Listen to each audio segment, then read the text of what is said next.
میرا مولا امام مہدی دور غیبت میں ہے، پھر مجھے یہ بھی نہیں پتا کہ دور غیبت میں مجھ پر کیا فریض ہیں۔ میں دنیا کے چکر میں پڑا ہوں، دنیا کے کام کر رہا ہوں، لیکن اس کے بارے میں پوچھا بھی نہیں۔ اور چلتا ہوں اپنے بھائی سے پوچھتا ہوں دور غیبت میں میری کیا ذمہ داریاں ہیں، مجھ پہ کیا فرض ہے۔ وعلیکم السلام۔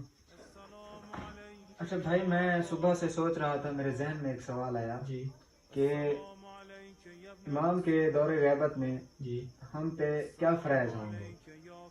ہاں عزیزان گرامی، علامہ ذیشان جوادی نے اپنی کتاب حیات طیبہ امام مہدی میں 8 فرائض لکھے ہیں کہ انسانوں پر دور امامت میں 8 فرائض ہیں۔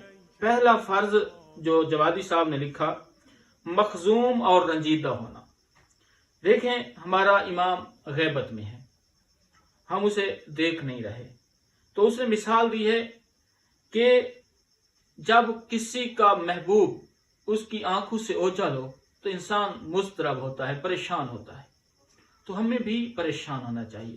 کیا ہونا چاہیے؟ مخزوم اور رنجیدہ ہونا چاہیے۔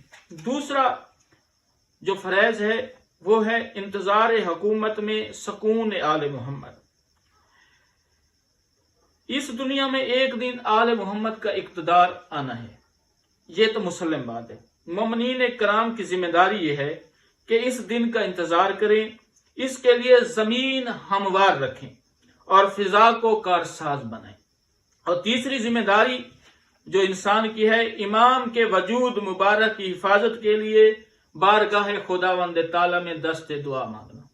ہم اکثر دعا مانگتے ہیں، اللہم کل ولیک الحجۃ ابن الحسن صلواتک علیہ وعلی آبائہ فی ہذہ الساعۃ وفی کل ساعۃ ولییا وحافظا وقاعدا وناصرا ودلیلا وعینا حتی تسکنہ ارضک طوعا وتمتعہ فیہا طویلا۔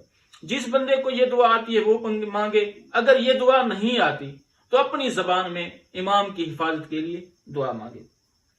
اور اس کی چوتھی ذمہ داری ہے امام کی سلامتی کے لیے صدقہ دینا۔ انسان پر جو فرض ہے نا، وہ چوتھا فرض یہ ہے کہ صدقہ دے امام کے نام کا، کسی غریب کو، کسی مسکین کو، کسی اسیر کو، لاوارث کو، جو غریب ہو، ضرورت مند ان کو امام کے نام کا صدقہ دے۔ پانچویں ذمہ داری ہے امام کے لیے حج کرنا۔ اگر انسان استطاعت رکھتا ہے تو امام کے لیے حج کرے، اگر حج کے لیے خود نہیں جا سکتا تو امام کی نیابت میں حج کروائے کسی سے۔ اور چھٹی ذمہ داری ہے امام عصر علیہ السلام کے اسم گرامی پر قیام کرنا۔ جب امام کا نام آئے تو ہمارا فرض ہے کہ ہم کھڑے ہو جائیں، استقبال کریں، پیشانی پر ہاتھ رکھیں، ٹھیک ہے۔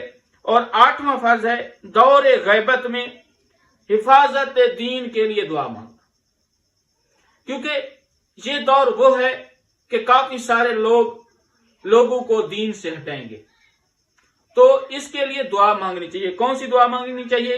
یا مقلب القلوب ثبت قلوبنا علی دینک، یا اللہ ہمارے قلبوں کو، ہمارے دلوں کو دین پر ثابت قدم رکھنا۔ یہ 8 فرائض ہیں جو انسان کو اپنے اوپر لاگو کرنے چاہیے اور امام کے دور غیبت میں انسان کو عمل کرنا چاہیے، ٹھیک ہے؟ شکریہ بھائی جان۔ خدا حافظ۔